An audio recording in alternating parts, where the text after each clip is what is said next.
Have you ever wondered if your music is good enough for placements in TV shows, films, and commercials? Well, there's actually a pretty simple way to determine whether or not it is. It starts with songwriting, then we have the actual music production process, and then we end with mixing. Those are the three steps. Today, I want to talk about songwriting. And I want to start by talking about the two types of songs that we deal with when it comes to generating sync placements. The first is obviously going to be a vocal song. We all know what those are. The second is an instrumental track. Now, regardless of really the instrumentation around either the vocal song or the production around the instrumental track, there's really only two types of songs. But there are four types of placements. And the first one that I want to talk about here is the featured vocal. Now, this is when you have a song that's playing and that's all that's happening. It's being featured. Maybe the characters are on a drive down a road and they're just listening to the radio and they're quiet and there's a very specific moment that's happening between them and all you're listening to is the featured song, and the featured song in this particular case has a vocal line that's considered a featured vocal.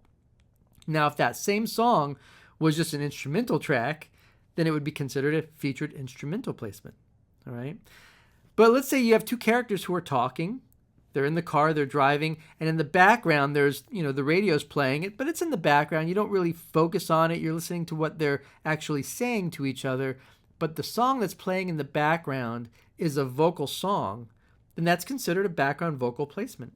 And then, of course, as I'm sure you can figure out, a background instrumental is the exact same thing, just obviously without a vocal melody. All right.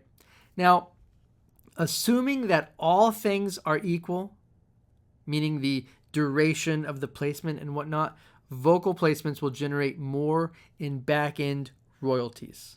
All right. However, and this is a very important thing to keep in mind, there are many, many, many more opportunities for instrumental placements. One of the very first things I tell anyone who comes to me asking about sync licensing and how they can get into it is I tell them to take a week, stop watching TV, and start listening to TV. Start paying attention to the music that you hear on TV. And you're going to find that the vast majority of music that you hear underscoring your favorite TV shows and commercials and films and video games and whatnot, they're going to be instrumental placements. Even if it's a vocal song originally, when you take the vocal off, it becomes an instrumental. Now, one of the questions that I get so often is, someone sends me a track they want me to listen to and they ask, is my song good enough for a sync placement, right? Is my music ideal for sync placements? And there are two things about that question. The first thing is that tells me that the person asking it has not spent enough time doing what I suggested, which is to stop watching TV and start listening to TV. When you start listening to TV, you will become so aware of the wide variety, not only stylistically, but also production-wise. You'll become so aware of this wide variety of music that gets placed that this question really even shouldn't be a question, all right? But all that being said, I have a very simple answer for this. And that answer is to test it. Just test it. Here's the one thing about building your music catalog. You need to know your music and the size and the quality and the variety of your music catalog. You need to know that better than anyone. Okay? So if your goal is to write 4-picture and generate sync placements, then start writing 2-picture. It's really that simple. You can just simply get an extra TV in your studio. Those don't cost much at all. You don't even need a cable to connect it to the wall anymore. All you need is a little Amazon Fire Stick or a Roku or anything like that, and it's wireless. You can call up anything you want. But if that's out of reach for you at the moment, that's okay, because you can go on to YouTube and you can download a plethora of video content. In fact, there are free YouTube downloaders that you can use that will allow you to just go into YouTube and pull down some various videos, TV shows, could be movie trailers. In fact, that's one thing that I do so often. I always score, or at least start, a movie trailer that I write to a previously existing movie trailer. I use that as a form of inspiration. I'll find a trailer that I like. I'll use one of these downloaders. I'll take that video file, I'll throw it into Pro Tools, and then I start watching it and I start writing to it.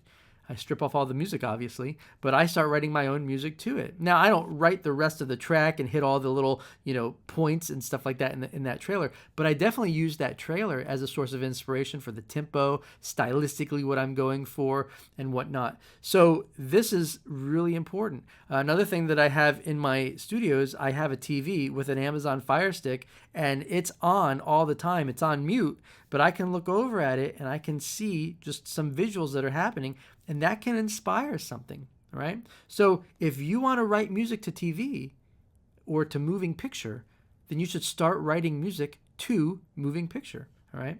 Another thing you can do is you can get onto YouTube and you can just search YouTube for TV show without music or scene without music. And what this is going to provide you with is it's going to provide you with a couple scenes from some movies and films that don't have music, but they have dialogue, okay? And watching scenes without music already on them, but with the dialogue in them, it gives you a great perspective of what lands on a music supervisor's desk and how they have to start the process of finding music that fits that scene. And remember, our goal as music content creators working in the sync licensing world is to serve our end users. Those include our music supervisors, music editors, music libraries. Their employers are producers, directors, production companies. All right, so we have to keep in mind that we are serving people who are serving people further down the chain.